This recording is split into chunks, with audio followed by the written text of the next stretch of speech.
Pronto, vamos arrumar, pronto. Olá, eu sou a Samantha, este é o Arthur e você está no canal dele, meu, nosso, o Cão que Lê. Gente, se é a sua primeira vez aqui, seja muito bem-vindo, seja muito bem-vinda. A todos os inscritos que já estão acompanhando o canal há um tempinho, meus mais sinceros agradecimentos pelos likes, pelos comentários. Aliás, deixe de onde você está falando, porque eu só sei que a Michela tá falando do Japão, então assim, tem brasileiro do outro lado do globo assistindo você, Arthur, fazendo as resenhas. Então, se você puder deixar de que cidade ou de que país, de onde você tá me vendo, eu vou ficar muito feliz aí nos comentários. Bom, gente, hoje eu trouxe um livro que... Bom, vamos à resenha de Lasca, do Zazubrin. Que livro do tipo, eu vou começar, a gente tem muita coisa para conversar aqui, mas eu vou começar por um outro vídeo que tem aqui no canal, uma resenha que eu fiz do meio do ano pra cá, agosto, setembro mais ou menos, e chama A Escuridão ao Meio-Dia, do Arthur Koestler. Se você aqui só puder comprar um livro do canal inteiro, eu recomendo aquele veementemente, mas este aqui foi proibido na Rússia. O Vladimir Zazubrin, ele é um russo.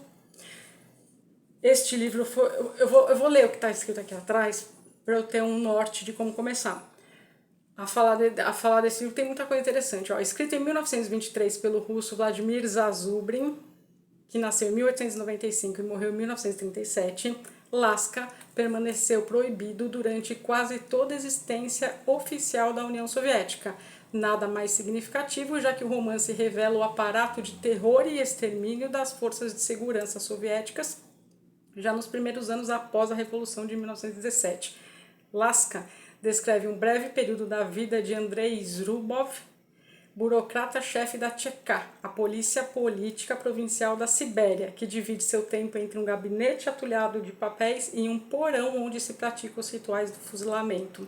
Disciplinado e ambicioso, Zrubov não se deixa levar pelo sentimentalismo e encontra suas justificativas na existência de uma entidade acima do bem e do mal, que ele chama apenas de Ela, com letra maiúscula, a Revolução. Pois bem, aqui está...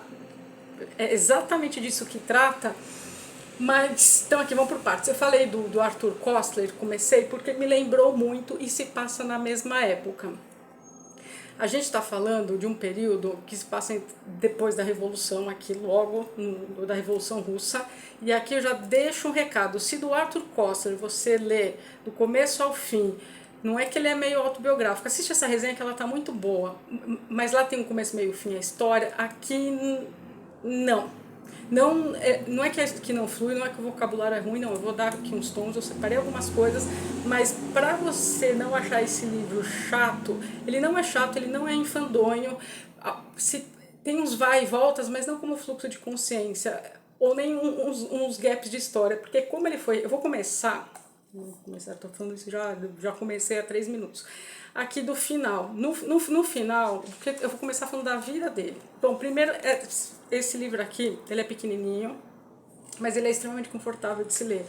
É da editora Autêntica, e olha que bonito que ele é, só para mostrar para vocês. Ele sai, essa tarja, né, essa mini jaquetezinha que não é bem, e aí o livro é assim. E aí tem o número de páginas, você lê em 2 horas, porque você quer saber como que vai desenrolar, meio que, sei lá, você fica com uma expectativa, só que... Vou trazer para os dias atuais. Bom, quem traduziu e deixou aqui no pós-fácil, que foi bem interessante, foi o Irineu Franco Perpétuo. Ele escreveu a descrição mais profunda e assustadora da desumanização produzida pelo terror vermelho em seus executores aparece em uma novela expressionista pouco conhecida, Lasca, do escritor siberiano Vladimir Zazubrin. Bom, beleza. Aí aqui atrás, daqui da página 125 até a página 133, que é quando acaba, tá falando como esse livro chegou em nossas mãos. Então este livro, e assim, o Zazubrin morreu, aí conta aqui um pouquinho da biografia dele, Ai, ele trabalhou num jornal estatal, enfim, esse não é o primeiro livro dele, mas só chegou pra gente, isso aqui que eu separei, que é muito triste. Ele escreveu em 1923, mas esse livro ficou proibido, ficou nos porões, até Mikhail Gorbachev assumir o poder, né, até acabar a União Soviética, a União das Repúblicas Socialistas Soviéticas, até virar a Rússia e, enfim, os países satélites lá. E Gorbachev assumiu com... Eu até estou para trazer a perestroika, aqui não menciona isso, mas aqui menciona a glasnost, que foram dois... enfim, como eu posso explicar isso? Porque eu não sou historiadora, eu sou psicóloga, mas aqui você tem que ter uma mínima base de história, você tem que saber um pouco, o mínimo, vou dizer, da Revolução Russa, o que foi a Revolução Russa, como começou, o que queriam, para este livro fazer sentido. Ele está muito contextualizado. Enfim, aí então, aí Gorbachev meio que com porque a perestroika era uma política econômica, a glasnost já era uma política mais... outra, enfim, depois eu trago isso, ou jogo aqui no YouTube e ver canais que já falam disso, enfim. E aí, obras vieram à tona, e aqui ele cita até o Mestre a Margarida, não é do Zazubrin, é do Bulgakov, ganhei de presente da Amanda, tô para trazer resenha ali esse livro, gosto muito, enfim. E aí aqui ele cita a trajetória, Gorky ajudou ele, nessa Rússia, enfim, é que daí Stalin toma o poder, quando Lenin morreu e Stalin tomou o poder, ficou bem difícil as obras, e aí tudo foi para lá nos porões do Kremlin, e eu fico me perguntando, gente, onde será que tem mais segredos? Se era nesses porões lá do Kremlin ou do Vaticano, enfim. E aí aqui a gente sabe só um pouco, muito rápido do que ele passou, e aí aqui a morte, ó, e aí ele morreu junto com a sua mulher, o autor. E aqui, ó, o escritor e sua mulher, Varvara, encontram-se entre os inúmeros cidadãos soviéticos que foram presos no terrível ano do terror, 1937. A acusação: pertencer a uma organização de terrorismo e sabotagem de direita, fuzilado em 28 de setembro de 1937. Zazubrin, ele só foi, aqui ele fala bonitinho, né, reabilitado durante o degelo e desestalinização em 1957. E aí aqui tá, só saiu em 2016 esse livro, e a editora Autêntica trouxe pra gente agora em 2019. Bom, já falei bastante disso, eu falei, porque para contextualizar, o livro começando, sim, começa começando, você vira ele é dividido por alguns capítulos, é narrado em terceira pessoa, a gente tem este protagonista, tem algumas coisas para falar. É porque são 5 personagens mais ou menos principais, mas o protagonista é o Isrubov. Isrubov, é isso, cada um fala, pronuncia como quer, né, como queira, como acha que dá para pronunciar, mas eu nem guardei Andrei Isrubov, eu guardei Isrubov só, porque o difícil na literatura russa são só os nomes, o resto você consegue ir tranquilo, então não tenha medo. Começando. Por que eu falei que é importante saber um pouco da Revolução Russa? Porque aqui ele vai falar os brancos, os vermelhos, os brancos, os vermelhos. A gente teve, nossa, muito, desculpem-me, professores de histórias, mas muito de passagem. A gente tem porque eu não gosto de falar francês, então não vou nem me arriscar. A gente teve, na verdade a Revolução estava para começar em 1905, enfim, deixa eu já ir pular para 17. Em 17 a gente tem uma divisão dentro da Rússia para derrubar os czares, vamos colocar desse modo. E aí a gente tem os bolcheviques e os mencheviques. Os bolcheviques são a maioria e eles são do exército vermelho, guarde isso. E os mencheviques são do exército branco. Enfim, os mencheviques eram liderados, aspas assim, porque estou só falando por cima, por Trotsky, e os bolcheviques por Lenin. E aí teve uma briga muito feia entre eles também para ver quem ia assumir o poder, até que se formasse a União Soviética, bem em linhas bem gerais. E aí aqui está se passando logo após, assim, né, ela não termina, ela começa em 17, mas a formação da União Soviética mesmo se dá em 1922. Então se você parar para pensar, a gente está falando aí só de 100 anos e que muita coisa aconteceu. Mas enfim, se atendo aqui, de novo, aí a gente começa com ele, não fala idade, não fala, mas dá pra ver que é assim, viva a revolução, aquele ideal. Eu não vou dar spoiler, porque eu quero muito que você leia este livro. seja você de direita, seja você de esquerda, enfim. Mas o que fica muito claro é assim, como o ideal é diferente da realidade. E aí tem umas passagens então que vai e que volta, que aí aqui eu não quero dar spoiler, talvez mais pro fim. Aqui o começo, gente, eu nem vou mentir pra vocês, só pra dar o tom assim da primeira parágrafo, que eu vou separar outra coisa pra dar o tom, ó. No pátio, capítulo 1, primeiro parágrafo. No pátio batiam os caminhões os pés de aço, um tremor por todo o prédio de pedra. No terceiro andar, na mesa de Zrubov, retiniam as tampas de cobre dos tinteiros. Zrubov empalideceu. Os membros do colégio e o juiz de instrução acenderam cigarros apressadamente. Bom, no porão, o padre Vassili ergueu a cruz do peito acima da cabeça. Começa meio solto assim, você não entende no primeiro momento, vai indo, daí você não sabe quem é quem, até que você entende que ele é chefe de um, vou dizer assim,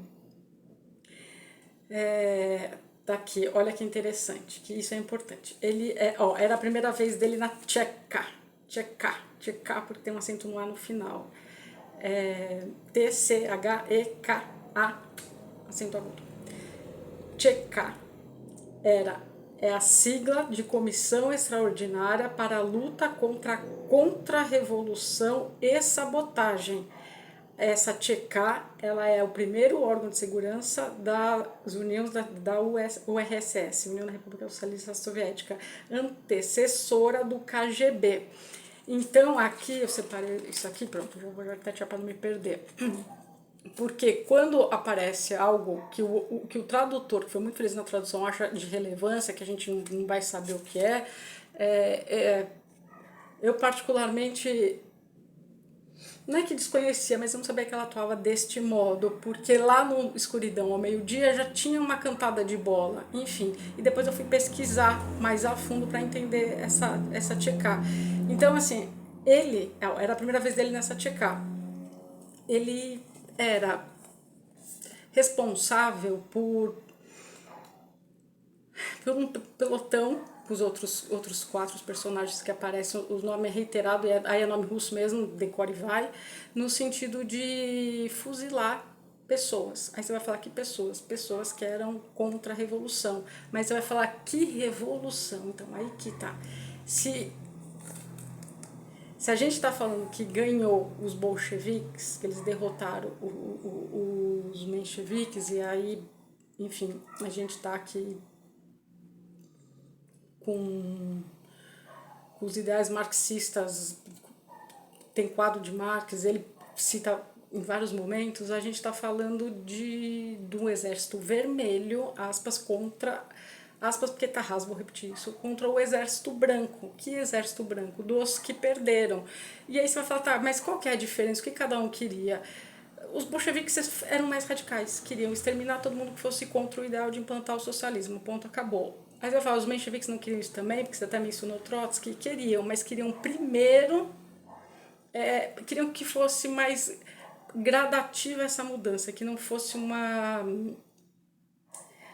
revolução no sentido de tão brusca, tão abrupto. Queria assim, vamos organizar. Chegaria a ser o socialismo, mas não do modo como o Exército Vermelho falou, chega, acabou, é isso, quem não tá com a gente é nosso inimigo. E aí, lá no outro, e aqui também dá para ser falado, porque aqui é 37, o expurgo stalinista começou em 1930. E o que era esse expurgo? Matar todo mundo que fosse contra Stalin, contra o regime dele.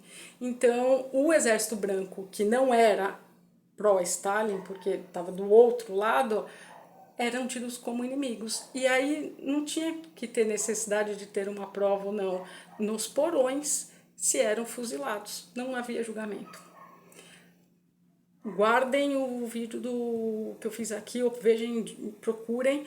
Ele chamava antes do Zero ao Infinito, veio republicado, eu não achei aqui para mostrar para vocês, mas inspirou Orwell sim a escrever em 1984 e lá no próprio livro diz isso. E também é uma história, lá é um julgamento, mas que não foge, são meio que complementares porque se passam na mesma época. E por que este livro foi proibido? Gente, atente, eu até fiz um vídeo há poucos dias chamado 3 livros proibidos, né, em seus países. Independente de ser no próprio país ou não ser, é assim, o que estão querendo esconder de você? O que estão querendo que você não saiba? O que está acontecendo por trás do que é mostrado. Enfim, mas assim, é um enfim que importa. E aí no começo, então as primeiras 28, 30 páginas é contando como as pessoas ficam neste momento e como elas são levadas, é literalmente no porão, porão, porão. Então o desespero, os que gritam, os que defecam, eles tendo que tirar as próprias roupas, e tudo. Você sente que você está assim no porão, chega a ser assim até um pouco angustiante de você descer com essas pessoas, vão de 5 em 5 inicialmente, para virarem de costas sem roupa e levarem um tiro na nuca.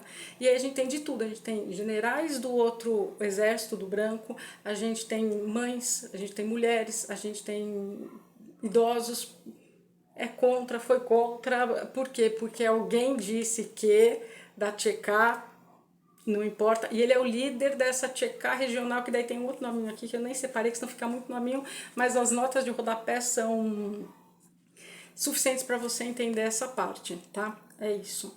Aí você, não é que embrulha, você fala assim, nossa, isso aconteceu mesmo. Você vai falar uma ficção? É uma ficção, então, que retrata muito uma história, e ironia ou não do destino, ele morre fuzilado também. Mas, enfim, a vida vai seguindo, você começa... Você sente até o cheiro de sangue. Assim, essa cor aqui é muito presente o tempo todo no livro. E você sente o cheiro porque ele relata de forma muito clara. E no começo você vê que ele hesita, do tipo, eu queria revolução, mas não sabia que eu ia ter que matar. Então tem-se esse questionamento interno. Há uma nota de rodapé de que há-se uma correção. Então, assim, sei lá como que ele conseguiu escrever, foi escrevendo em pedaços de papel, que às vezes a grafia estava errada, então o tradutor corrigiu. E aí você pensa, bom, você acompanha quem está narrando, que não é o Zrubov, não é, tem terceira pessoa, mas a gente anda com o Zrubov o tempo todo e a gente vê o que vai acontecendo com a mãe dele, o que aconteceu com o pai dele, o que acontece com o melhor amigo, como ele foi parar lá. E aí nesses vai e vem, você tem que estar atento, mas é uma atenção que te fisga, que daí cada capítulo não é que é separado, eles têm a sequência, mas não é que também vai explicando o anterior, vai te dando algumas, tá, morreu, mas morreu porque aí lá na frente algum outro capítulo tem, são capítulos curtos, frases curtas, e eu separei aqui muitas coisas para dar o tom e para poder mencionar para vocês algumas coisas aqui. Gente, aí ele recebe uma carta, não vou falar de quem, só vou pular, mas eu tô tirando a página 55 só para entender, ó. Recebi há 2 dias e não me sai da cabeça. As ideias de... Não vou falar quem, porque é um personagem importante. Naturalmente não são as minhas. Imagine que você está erigindo o edifício do destino da humanidade, com o objetivo de fazer as pessoas felizes, dar-lhes paz e sossego, mas para isso é indispensável atormentar acima de tudo apenas uma criaturinha minúscula, basear esse edifício em suas lágrimas. Você concordaria em ser o arquiteto? Eu, fulano de tal, que eu não vou falar, respondo que não, mas você, 3 pontinhos, pense nos milhões de torturados, fuzilados, aniquilados para erigir o edifício da felicidade humana. Você está errado. A humanidade futura recusará a felicidade criada sobre o sangue das pessoas. É isso. Aí, porque ele começa a se perguntar aqui, já do meio para frente, eu li assim, né, Mudine, Aboge, todos os outros, ora, sim, que importância nós temos para ela com letra maiúscula, ele sempre se refere a ela, que importância nós temos para a revolução? Somos peças importantes ou somos só peões de uma engrenagem? E aí ele faz umas analogias aqui fantásticas. Ele não romantiza, cru, e é solto cru na tua mão, do tipo, foi isso que aconteceu. Não que o Kostler, no Escuridão ao Meio-Dia, tenha romantizado, também não. É seco, sabe? É uma coisa que é seco. Não tem nada palatável aqui. Isso. Aqui eu separei porque eu achei algumas coisas muito interessantes, porque ó, algumas passagens, só para vocês entenderem, ó. Os sons eram gotas de chuva na parede, no teto, uma gota surda na escada. Zurubov teve a impressão de que estava chovendo. A chuva perfurava o telhado, o teto, batia no chão em milhares de ondas. Lembrou-se de Tchekov e Dostoiévski e espantou-se. Por quê? E já saindo da reunião, entendeu que aí tinha uma mocinha tocando piano, que ninguém entendia o que era, aí ele tem uma sacada. Mas eu achei muito interessante, porque Dostoiévski também escapou do fuzilamento. Pois é, a gente teve grandes obras que não teriam sido escritas se ele tivesse sido fuzilado. E na hora do fuzilamento, ele não foi morto, ainda bem. Mas enfim, olha só, ele lembra de Tchekov e Dostoiévski, né? Então, aqui, isso aqui é importante falar. Então a gente está falando de alguém culto, enfim. Aí aqui eu separei para dar o tom mesmo. Aqui eu separei. Eu vou ler, porque o livro vai nesta toada. E aí você vai vendo a mudança do personagem. Deixa eu só ver o que foi isso aqui que eu separei. Eu falei, não, deixa eu separar aqui umas coisas importantes. Já li. Ó, capítulo 5, quinto. Zurubov via, com letra maiúscula, via, que é a revolução, e ela é colocada sempre com letra maiúscula propositadamente, beleza. Zurubov via todo dia em farrapos de duas cores, vermelhos e cinza. Zurubov pensava, para os educados no entusiasmo mentiroso das revoluções burguesas, ela é vermelha e está de vermelho. Não, ela não se caracteriza apenas pelo vermelho. O fogo da insurreição, o sangue das vítimas, o chamado à luta é de cor vermelha. O suor salgado dos trabalhadores cotidianos, a fome, a miséria, o chamado ao trabalho é de cor cinza. Ela é vermelho-cinza. E nossa bandeira vermelha é um erro, uma imprecisão, um mal-entendido, um auto-engano. Deveriam pregar-lhe uma tira cinza, ou talvez deveria ser feita toda em cinza, e sobre o cinza uma estrela vermelha, para que ninguém se enganasse, não criasse ilusões. Quanto menos ilusões, menos erros e decepções. Um olhar mais sensato, mais fiel. Esse é o pensamento dele. Continua. Pensava ainda o narrador, falando do pensamento do Zurubov. Por acaso essa bandeira vermelha não foi manipulada, banalizada, como foi manipulada e banalizada a palavra social-democrata? Não foi erguida por e não se esconderam atrás dela os carrascos do proletariado e de sua revolução? Vou pular, continua. Zurubov, porque tem muita coisa aqui, grau importante. Zurubov todo dia tinha vermelho, cinza, cinza, vermelho, vermelho, cinza. Por acaso não eram cinza e vermelhos as buscas, o remexer do aconchego de naftalina dos cofres, o silêncio assustado dos apartamentos alheios, as requisições, os confiscos, as detenções e os rostos assustados e arrastados, as fileiras sujas dos detentos, as lágrimas, as súplicas, os fuzilamentos? Os crânios rachados, os montes fumegantes de cérebros, o sangue? Este é o tom. E aí ele vai pensando, aí a gente vai acompanhando. Ele não é só da Tcheká, mas tem essa regional, Gubitcheká, que então ele é assim, um bam, bam, bam, bam, bam. Outra coisa aqui, ó. Soletrando, decifraram com dificuldade, com esperança, alegre e secreta, suspiraram, agitaram-se, quando ele tá falando do partido. Aí, entre aspas, e com letras garrafais aqui, página 81. Morte aos inimigos da Revolução de Outubro. Morte a Intente e seus lacaios.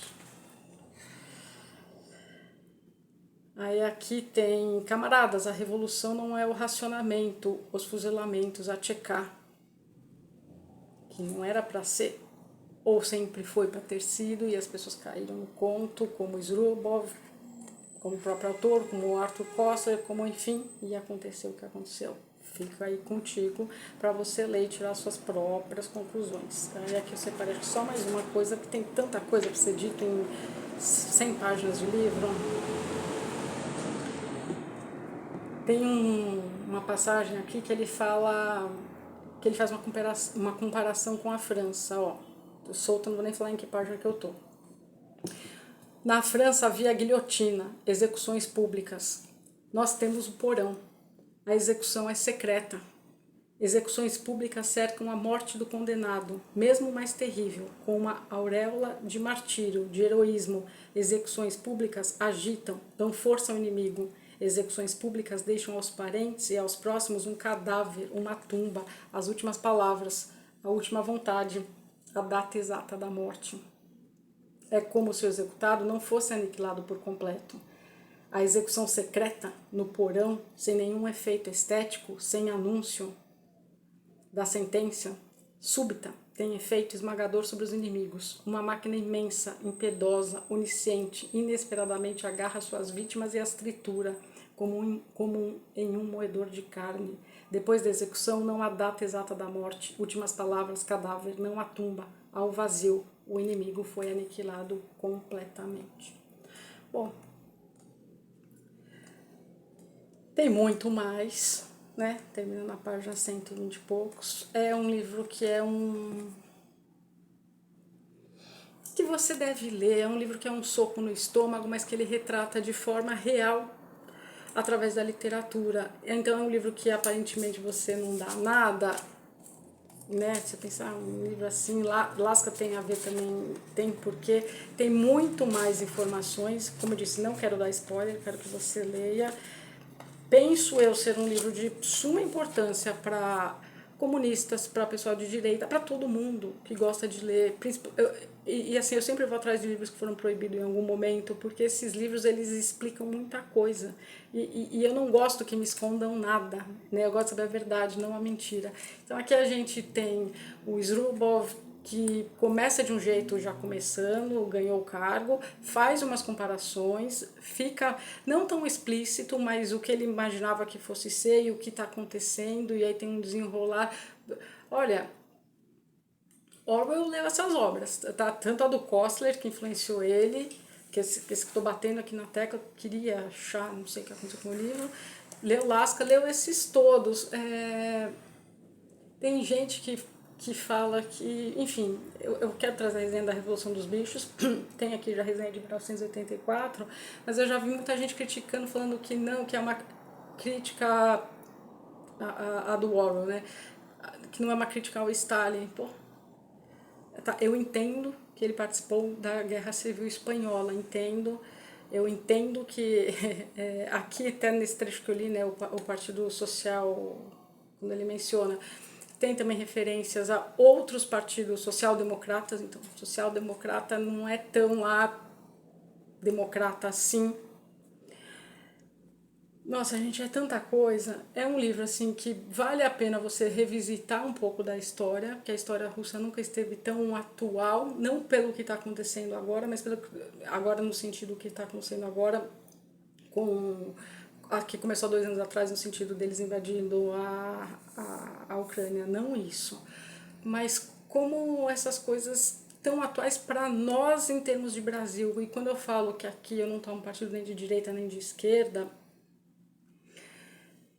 eu tenho minhas posições, mas que esta proposta desse canal é ser um canal literário, mas trazer livros diferentes que fazem pensar, são livros de literatura, mas que nem vi aqui ninguém falando no YouTube. Então, assim, é um modo de conheça este livro, tire suas próprias conclusões, dá uma passadinha num livro de história do mundo que você tem aí na sua casa e dá uma relida o que aconteceu com a Revolução Russa. Hoje, ainda muito mais fácil sair daqui e entrar num canal que explica de forma até com desenhinhos, com alegorias, ou professores estão explicando para ele, enfim, tem para todo tipo e gosto. Não dá para se eximir de um livro desse em um momento do qual a gente está extremamente cindido. Aqui tem pais, filhos, irmãos que são mortos por dissidência ideológica.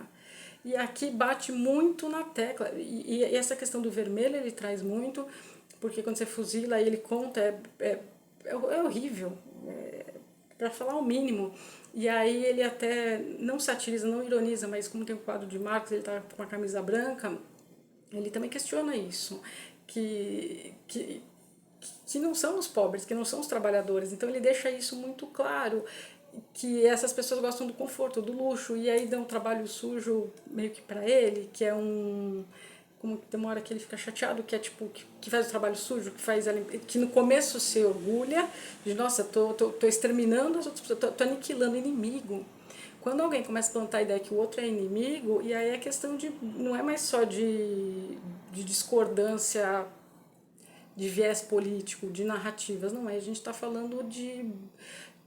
Se você não pensa como eu, logo você é meu inimigo, e se você é meu inimigo, você merece a morte. Olha em que pé que tá, né? A gente fala Revolução Russa, mas para eles foi uma guerra civil, né? Dentro de tudo que estava acontecendo. Quando a gente traz para os nossos dias de hoje, eu bato toda a tecla de livro político. Bom, enfim, é um canal de literatura que aborda tudo, mas eu já disse, se é a sua primeira vez aqui, vou repetir. Em 2018, final, começo de 19, eu ia abrir chamando Política é Legal. Eu queria abordar muito esse tema, porque rege muita coisa. E o que 19 não estava nem como está hoje. A gente começou a se polarizar, a gente enquanto sociedade civil brasileira, mas se a gente olhar para 18 e comparar com 24, tá muito pior. Tudo o que, Samantha? Tudo o extremo. Tudo as pessoas, se não é vermelho é amarelo, se não é verde e amarelo é vermelho, somos inimigos. Mas atentem, e a importância da leitura, atentem para, de novo, você não ser manipulado. Eu vejo muito claramente essa ideia de... Eu vejo muito claramente, eu espero que outros vejam também, e se você não pensar como eu, deixe aqui nos comentários, eu vou ler, eu gosto de debater no sentido de junção de ideias e chegar, se não exatamente a um consenso, mas deixa eu ver o ponto de vista da outra pessoa, porque eu vejo sendo muito fomentado internamente para que a gente de verdade se divida. Só que este lema é antigo, eu já falei, não é meu, não é da minha cabeça, é do Império Romano. Divida-os e conquiste. Para ser instaurado aqui no Brasil algumas coisas, não custa muito e não é muito difícil, porque está muito inflamado, né? A impressão que eu tenho é assim, riscar um fósforo e soltar, a gente está já no meio de muito combustível que talvez não se apagasse tão cedo e que, sabe, a gente está retrocedendo ou não estamos nos atentando para uma história que já aconteceu há um século, dois, né? A gente está no século XXI, a gente está falando aqui de século XIX. Isso para mim é muito preocupante. Enfim, então eu fiquei assim, como eu vou trazer esta resenha sem dar spoiler, mas falar de muitas coisas que competem, que sejam importantes, enfim. Lasca tá aqui, tem mais o que falar. Eu quero que você leia e volte aqui, deixe nos comentários. Nossa, eu achei isso, pensei isso, outro. Isso. E isso me lembra que daí eu trouxe, mas eu vou fazer, que eu mostrei esse um dos livros proibidos, A Explosão da Rússia. Então, isso aqui foi proibido quando? Há 20 anos atrás. Se aqui a gente está falando de 1923 e o livro só veio 60 anos depois, esse livro aqui, o Litvinenko morreu em 2006. E aí eu tô lendo, o Arthur veio, A Morte de um Dissidente, que trata do mesmo assunto. É muito bonito, entrou na câmera pra fazer isso. E aí, peraí, Arthur, já vou acabar. Se a gente tem um dissidente, peraí, né? Se a gente tem um dissidente peraí que você corta meu pensamento, neném. Se a gente tem um dissidente que foi envenenado e que era da KGB, e aí a gente tem aqui nesse livro que eu acabei de falar, os primórdios, né? O que veio antes da KGB, enfim. Como, né? É de se pensar assim, por que não quis mais ser?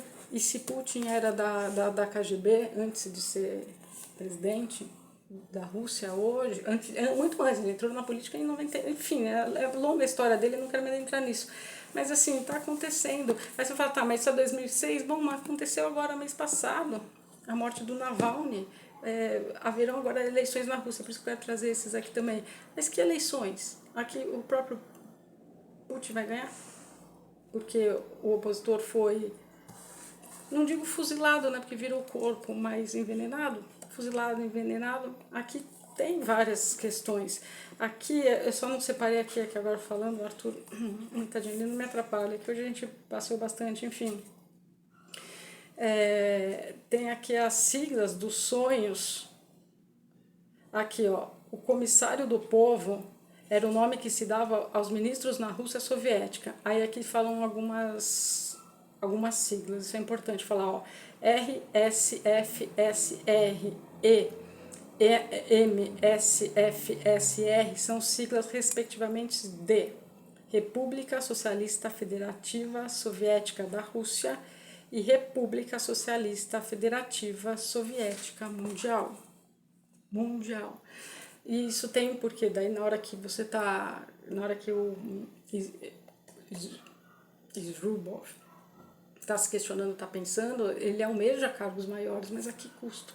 Igual lá o personagem do Arthur Koestler. Plano mundial, né? Plano mundial envolve a todos. E quando a gente começa a ver... Ai, gente, façam os links vocês, não sei o que eu vou ficar aqui falando disso. Já mostrei os outros mais recentes. Tô muito nesta pegada, tô lendo também, não vou nem mentir para vocês. Quando os skates forem de graça... aqui, ó, Memórias de um menino americano criado em uma família comunista. Que livro triste. Aqui, o garotinho aqui, nome do autor. Assim que eu terminar essa leitura, que eu tô no primeiro terço, eu vou trazer. Então, ele foi criado nos Estados Unidos, mas olha, que história triste. Esse aqui já estou devendo, eu separei já para fazer as marcações. Eu já li já faz um tempinho. Lágrimas na Chuva, uma aventura na União das Repúblicas Socialistas Soviéticas. Então eu estou numa fase, uma pegada bem Rússia. E um que eu estou devendo desde o ano passado, né? Já vai virar lenda aqui desse canal. Vou ver se eu faço essa resenha, subo esse vídeo hoje e aí eu já gravo para amanhã ou terça esse dossiê Venezuela, que é um de não ficção. Os outros são de ficção, tá? Enfim, aí eu vou trazer esse aqui porque tá... Lá no outro vídeo eu falo que esse aqui já ficou muito longo. Vamos se despedir, Arthur, dos seus inscritos. Se você ficou comigo até aqui, 37 minutos, deixa seu like, se não por mim, pelo cão que lê.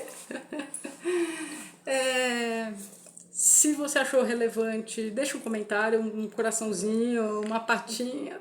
Tá com sono, hoje o passeio foi bom. Compartilha com seus amigos. Nós somos agora 913 pessoas antes de eu começar o vídeo. Eu queria muito chegar até o dia 31 deste mês, 31 de março, que é quando o canal completará 1 ano, em 1000 inscritos. Então, se você compartilhar com 3 amigos seus, pega esse vídeo, compartilha via WhatsApp, pede para 3 se inscreverem, eu acho que a gente consegue bater essa meta até antes do dia 31. Então, é isso. Tá bom, neném? Se até o cão já leu, e leu mesmo, não vai você ler? Não é? É isso aí. Até os próximos vídeos do canal. O Cão que Lê.